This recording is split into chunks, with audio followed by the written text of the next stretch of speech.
Southeast Asian countries in the spotlight. Foreign ministers from Southeast Asian nations, or ASEAN, have gathered in Jakarta, Indonesia, to discuss regional affairs. Senior diplomats from China, the US, Russia, and other regional countries also took part. The theme for this year for ASEAN is ASEAN Matters, Epicentrum of Growth. At the opening plenary session, Indonesian Foreign Minister Retno Marsudi emphasized the importance of ASEAN's unity and centrality to maintain regional peace and stability. China's senior diplomat, director of the Office of Foreign Affairs Commission of the CPC Central Committee, Wang Yi, attended the meetings, reaffirming China's support for ASEAN centrality and highlighting regional integration, common security, and sustainable development. He also met with the US Secretary of State Antony Blinken the second time in a month. So what have been the key messages and takeaways? Welcome to a special edition of The Point with me, Li Xin, an opinion show coming to you live from Beijing. I'm pleased to be joined from Haikou, capital of China's southernmost province of Hainan, by Dr. Yang Yan, Director of Research Center of Oceans Law and Policy at the National Institute for South China Sea Studies. From North Carolina, the US, by Klaus Larres, Professor of History and International Affairs at the University of North Carolina, Chapel Hill. From Shanghai, by Niu Haibin, Director of the Institute for Foreign Policy Studies at Shanghai Institutes for International Studies. And from Kuala Lumpur, Malaysia, by Professor A. Sung Oh, Principal Advisor at the Pacific Research Center. The warmest welcome to all of you. And let me start from the region by Professor A, of course.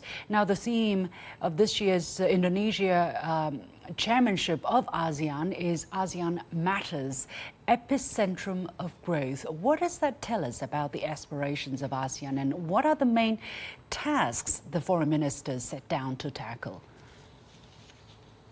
Well, as the topic suggests, ASEAN nowadays facing two, shall we say, huge challenges. The first one being the revitalization of ASEAN's economy as a whole. Even though ASEAN is one of the world's fastest growing region, but because it has a huge population, so sometimes this sort of growth may not be enough in keeping up with the paces of population growth in Southeast Asia. So number one, to revitalize the economy, and number two, also to perhaps re-centralize regional security matters onto ASEAN itself. ASEAN centrality has been paid lip service over the past, shall we say, decade or two, but with Indonesia leading the pack nowadays, it's perhaps time for ASEAN to reassert its centrality again. Thank you. Exactly what does ASEAN mean by ASEAN centrality, and why do you say that it's been paid lip service, Professor A? Well, for ASEAN to reassert itself, its centrality would entail many of its member states, for example, they would have to, for example, divert some of their national resources in order to strengthen their national defense. They would have to play more proactive role, for example, in making sure that some of the security concerns, common security concerns, such as piracy, such as trafficking of human beings and so on, would be able to tackle not only by the major powers of the world, but also by ASEAN countries itself. Mr. Niu, let me go to you. Do you think ASEAN centrality also faced the problem of not really being implemented, but being paid lip service? Yes, I agree with you, especially in the background of the U.S. comeback to the Indo-Pacific.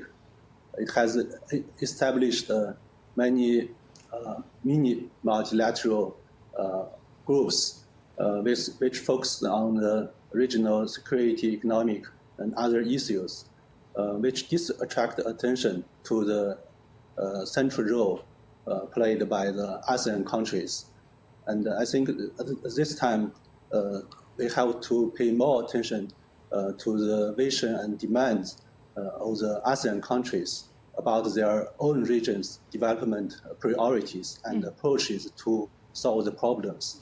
One of the key outcomes of this meeting, or one of the major components of this foreign ministers' meeting, has been a meeting of the Commission of Southeast Asian Nuclear Weapon Free Zone when they held a meeting on Tuesday expressing the disappointment that the region is still not safe from nuclear weapons. Now, China has expressed a willingness to sign a regional nuclear weapon free zone treaty, but not the other major nuclear power states. Mr. Niu, how important is that issue for ASEAN, and what is China's consideration, and what could be the consideration of other major nuclear powers not to express at least their willingness to sign up to the pact? It's a long-term goal for the region, for the ASEAN countries to establish a nuclear weapons-free zone. It will be one of the 5 such kind of zones around the world. And at the current stage, there are many things changing, especially the conflict in the Ukraine. People talk a lot about the weapons of the nuclear weapons might be used in that conflict. And also, the U.S. has transferred its nuclear weapon technology to the regional countries around the Southeast Asia, so which gives the priority and pressure for the ASEAN countries to talking about this important issue. And China supports the goal of the ASEAN countries to establish such kind of zones, and which will be enhance the regional security environment and mutual trust. So it's quite important for other nuclear states to follow this initiative to give more stability to the region. Mr. Larres, let me go to you. Do you think it is possible that the United States would sign up to such a treaty or protocol anytime soon? Probably not. It's doubtful. But the treaty was signed in 1995. It came into force in 1997. Now it's well or almost 30 years later, and all nuclear powers, including China, have been rather slow in committing themselves to a nuclear zone in the Pacific, in the ASEAN countries. So I can't see that much progress will be made in the next few years. And there are all sorts of reasons. But China has expressed, China, as I just said, China has expressed its willingness to sign up on the protocol. Absolutely. So that is progress. But of course, what did they do since 1997? Why didn't they commit themselves much earlier to that? And the question can also be asked, what about the other nuclear powers? Why is there so much hesitancy to sign up to such a treaty? Perhaps the treaty is really more symbolic than it has really something is of practical use. But that, it would do no harm if all the nuclear powers signed that treaty, clearly. Dr. Yan, what is your understanding of the importance of such a treaty? Of course, I know you come from South China Sea Institute, but in terms of regional security, collective security, how is that really a symbolic issue of symbolic importance, or is the region really committed to having such a protocol into place?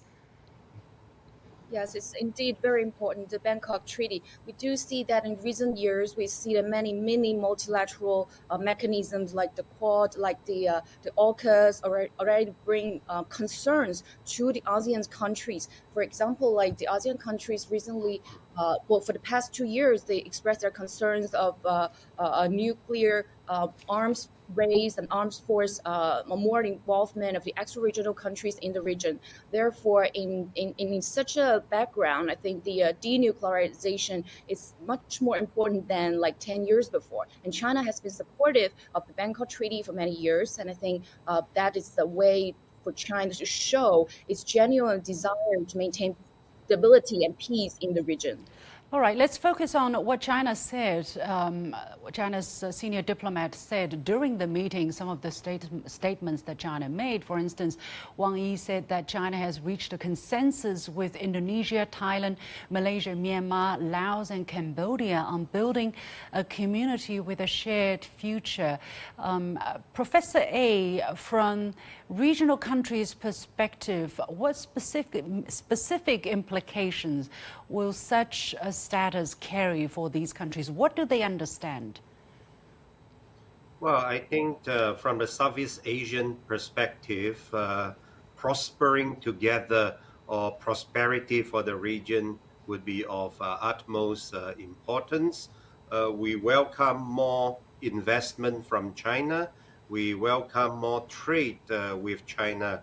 ASEAN's trade volume with China, it's already very sizable. I think it's probably the largest in the world. So how could we further upgrade this sort of trade?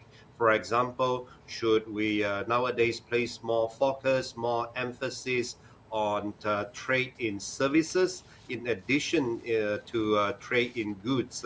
And if we are talking about trade in services, then we will be talking about freedom of movement among all the ASEAN countries and together with China. So I have been long calling for example, visa-free travel between China and most countries of Southeast Asia. I think that is a concrete step that we could take and a very solid first step.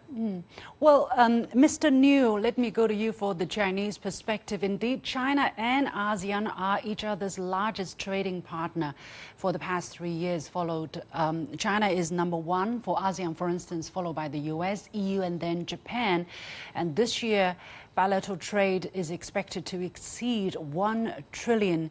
That's after the volume jumped by 15% last year over the previous year. And China is in talks with ASEAN on version 3.0 of a free trade area. So how important are they for each other in terms of economic prosperity, and how big is the potential? As you said, the potential is huge. Especially these two sides has established the mechanism to strengthen this economic tie. Like FTA has been updated twice, and the third version of the FTP will focus on a more broad economic cooperation agenda, like our colleague from Southeast Asia has mentioned. The service trade will be one of the priorities, and also both sides will focus on the cooperation on the digital economy, the interconnectivity, the green economy. More things will be put on the table, so more resources will be there, and I think also people-to-people interaction will be there. So do you think, well, on Thursday, the foreign ministers from China, Japan and ROK met with their counterparts from ASEAN, and Mr. Wang Yi actually called for an increase in commercial flights between countries in the region and an orderly resumption of inbound tourism. Does that mean there may be some openings in terms of visa issuance, at least following the disturbance, the disruption that we've seen over the COVID years, Mr. Niu? Yes, there are many restrictions are still there after the pandemic. So we should do a lot of concrete works on the issues like the visa and more planes traveling two-way, and also to quicken and strengthen the recovery of the post-pandemic economy. We have to make people more willing to travel. Could there especially for business travel. Yeah, could there be an arrangement for free visa arrangement among ASEAN, including China, in the near future? Is that ever possible? Yeah, I hope so. There is a potential. There is a strong demand from the business sector, and also the willingness of the people to travel more conveniently. So for the vacations and so on, so holidays. So, but I think China and ASEAN countries should take the first steps and to make the Japan and Korea maybe to follow these things. Let's keep a watch on the situation, but let's now move on to something more contentious in a geopolitical sense. South China Sea, of course, that's what I mean. The countries, I mean China and ASEAN, agreed this week on guidelines to accelerate the completion of the Code of Conduct or COC for the South China Sea. Dr. Yang, you're an expert in that regard. Are the ASEAN progressing towards reaching a consensus on how to conduct themselves, and how far are we from the conclusion of the talks? Well, actually, I think yesterday and today we do have see this very encouraging news that the COC negotiation has already finished the second reading, and I think this is a very important news to see, because our last milestone was back in 2018 when the SDNT single draft of negotiating text was reached. I think it is both China and ASEAN's common desire to reach the COC, to finalize the COC in an early date, because it is the regional rules that we established, China and ASEAN, we both established by our own for regional peace and without extra-regional countries' involvement. So this is very important, and I do feel that after the pandemic, everything's back to the right track. And currently, we have 4 working group meetings every year, and I really look forward to a future very close conclusion of the COC. Professor Larres, U.S. Assistant Secretary of State Daniel Crittenbrink said before Secretary Blinken traveled to Jakarta that we have seen an upward trend of unhelpful and coercive and irresponsible Chinese actions in the South China Sea. Given the kind of progress or steps taken by China and ASEAN in terms of accelerating their work with the Code of Conduct, do you think the U.S. position is instrumental really on helping countries in the region to be on the same page? Well, China and the United States see the South China problem from very different angles, while, as you just quoted, while the United States accuses the Chinese of acting aggressively, the Chinese accuse the United States of doing exactly that and interfering in something where they shouldn't be interfering. The progress in the conduct, the guidelines for the South China Sea between China and ASEAN has to be welcomed. Whether it will be finalized, we don't know. It was meant to be finalized last year. We are still negotiating, but there is hope that some sort of code of conduct can be finalized maybe this year. However, it also is the case that there are overlapping claims between China and 4 other Asian countries about islands, barriers, and reefs in the South China Sea. Whether the Code of Conduct can overcome these overlapping and very contentious claims, that must be seen. I think in the end, it will not be the guidelines on paper, but how that will be implemented in practice. That will really help us to see whether peace and stability can return to the South China Sea. Dr. Yan, do you have a response for Mr. Larres' concern that whether, even if completed, the COC can help calm down or resolve the differences between China and some of its neighbors concerning the disputed island and structures? Well, actually, first of all, and very important, I think we all need to be aware that the COC is not a mechanism to solve the dispute. However, it is, I think it's a mechanism to manage the dispute. So I do agree to a certain level of Professor Larres said that the COC is to some extent is the do's and don'ts of regional states. Therefore, I think when the COC is reached, maybe in the very near future, that the regional states can know how to do and how to behave ourselves to guarantee peace and stability in the region. What about the disputes that are really still standing in the way, Dr. Yan? What is China's approach or vision of resolving these differences? I I think China's claim in the South China Sea, as well as China's policy of how to resolve it, is very consistent. We do think that the resolvement, the final settlement of the dispute needs to be between the claimant states and also through diplomatic methods.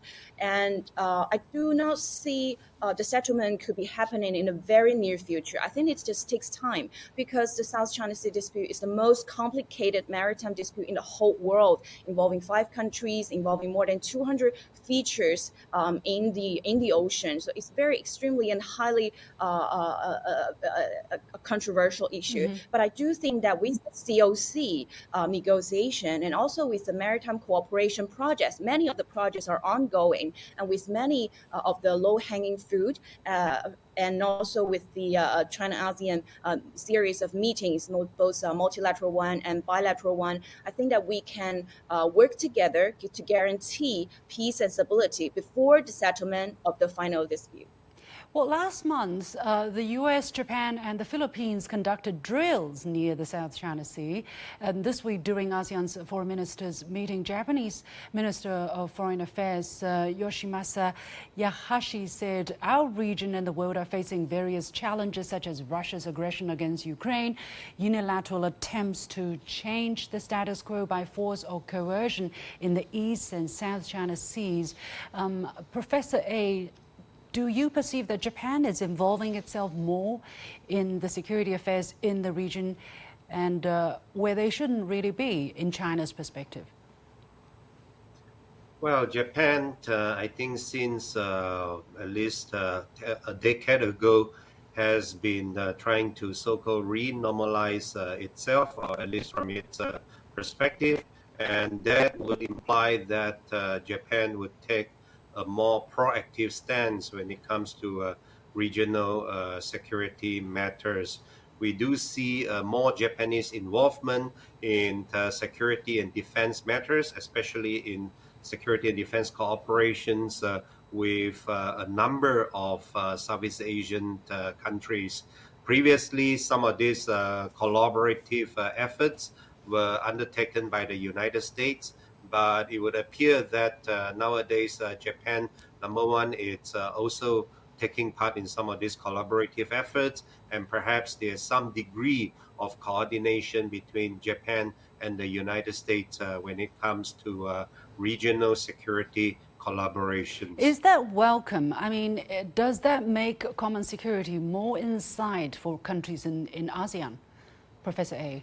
Well, I think it's like this. A lot of Southeast Asian countries, even though they have been growing spectacularly in terms of their economies, they have perhaps long neglected their defense or security requirements. So when Japan comes knocking, sometimes with projects, sometimes with resources, and if these resources or projects are affordable, I think some of these ASEAN countries would be quite tempted to undertake them. Let's take a look at another development between China and the United States. As I said, Mr. Wang Yi met with the U.S. Secretary of State Antony Blinken for the second time in a month. Now, the Ministry of Foreign Affairs of China posted this picture, which I'm showing here. I don't know whether my guests can see. Basically, Wang Yi is saying that as major countries with important influence, China and the U.S. should respect the efforts of regional countries, support ASEAN centrality, and avoid bringing disputes and complex factors into regional cooperation. And this is the picture I meant, showing both sides engaging with each other, talking to each other, Mr. Blinken showing the way forward in China, Mr. Wang looking at Mr. Blinken. Given the kind of tension and awkwardness between the two countries over the recent years, Mr. Niu, let me go to you. What do you think of, what is your take of the use of this picture by the Ministry of China, by China's Ministry of Foreign Affairs? What kind of tone is the picture and the reportage? I think this is a very positive signal for the bilateral relationship. This is the second meeting of the two top diplomats from both sides. and it signaled that China-U.S. Senior officials' interaction and dialogue is strengthening. And also, I think they are talking a lot about the regional issue beyond the bilateral relations. This is also quite important for both countries to support a more active role of the ASEAN in the regional affairs. And third, I think this is also important for the U.S.-China relationship in the next steps. Especially, there are some substantial issues to be resolved, like to revise the guiding principles of the two countries to make the competition maybe more constructive, in a more constructive way, and also to broaden the dialogue channels from the economic diplomatic side to the security and defense sector. So there are still a lot of work to do.